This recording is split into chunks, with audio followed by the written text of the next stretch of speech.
Chapter 20. Orders.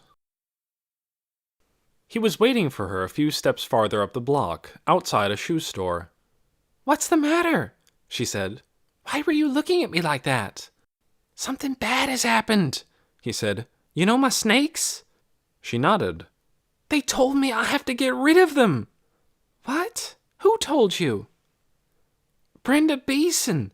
I went home for lunch, and there was a note for me in the mailbox. It said snakes are touched with evil, and it isn't good to keep them, and I have to get rid of them." "Oh," said Nikki, with a shock of dismay. "Someone must have told her," Grover said. "I think I know who. My so-called friend Martin." Nikki didn't answer. She stared at a man taking the display tables of on-sale shoes inside for the night. She didn't want to meet Grover's eyes. "He was lurking around my shed a few days ago," Grover went on. "Someone was, anyway. He ran away before I could see who it was." He scowled. "I don't want to get rid of my snakes." Nikki felt a sickening dizziness. She couldn't remember all of a sudden whose side she was on. Was she God's helper or Grover's friend? Her mind went numb. She didn't know what to say. "I had to tell someone," Grover said. "I saw you in there, so—" He shrugged, looking at her curiously, probably wondering why she was standing there like a dummy. Without her even wanting it to, the truth pushed its way out of her. "It wasn't a he," she said, looking down at the sidewalk. "What? Who wasn't?"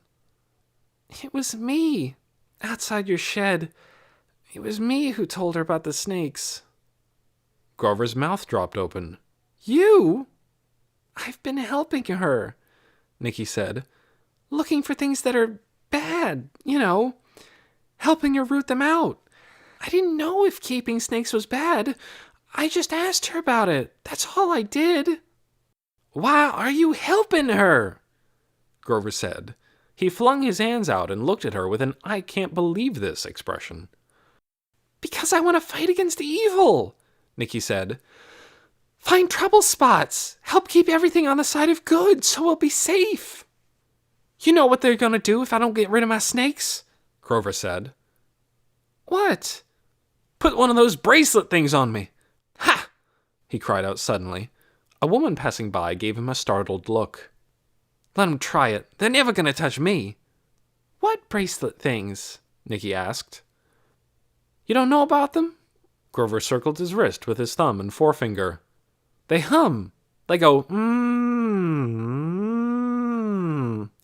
Some little non-stop battery thing powers them. You can't get them off, even with a hammer or a hacksaw, because they're made of something incredibly hard. Anybody they say is a sinner gets one.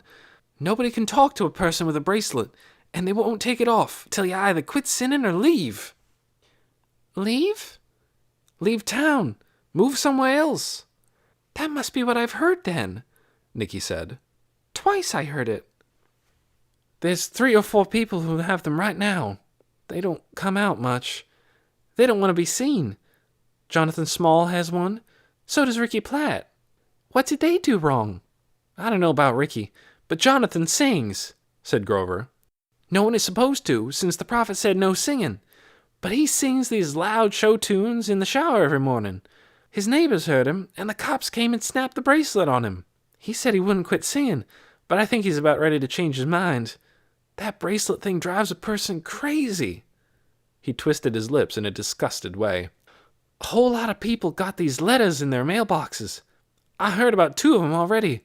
The Elwoods got one for yelling at each other. Mary Essa Brown got one for smoking. And you should have seen what happened to old Hoyt McCoy. They brought out the whole police force and tried to arrest him. I saw it. I was there." Nikki's heart had started beating rapidly. "Maybe you should let the snakes go," she said. "Why should I?" he said. "What harm are they doing?" "They could bite someone," Nikki said weakly. "There's a lock on this shed. No one goes in there but me." Grover was shouting now, and people passing by were frowning at him. His face took on its wild-eyed look. "And anyway," he yelled, "they're not venomous snakes." Nikki stepped back.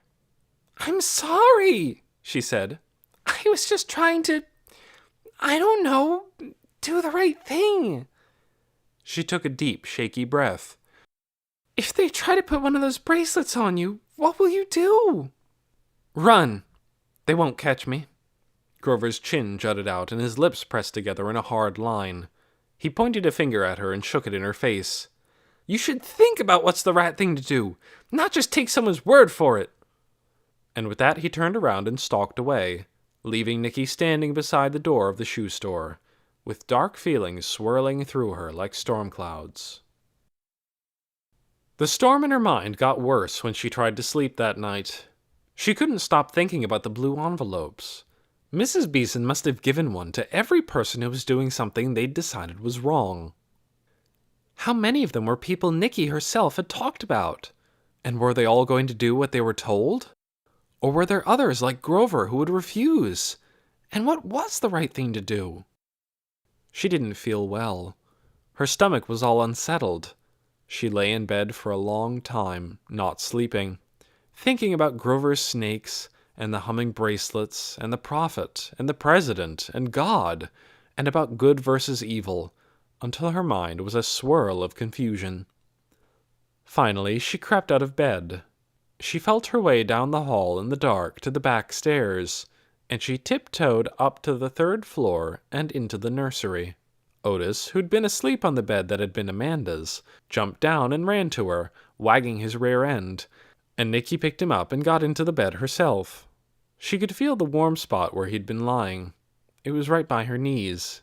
She put him back there and laid one arm across his furry body, and after that she felt better. But she didn't sleep soundly that night. A dark feeling stayed with her. She wasn't sure if it was guilt or dread.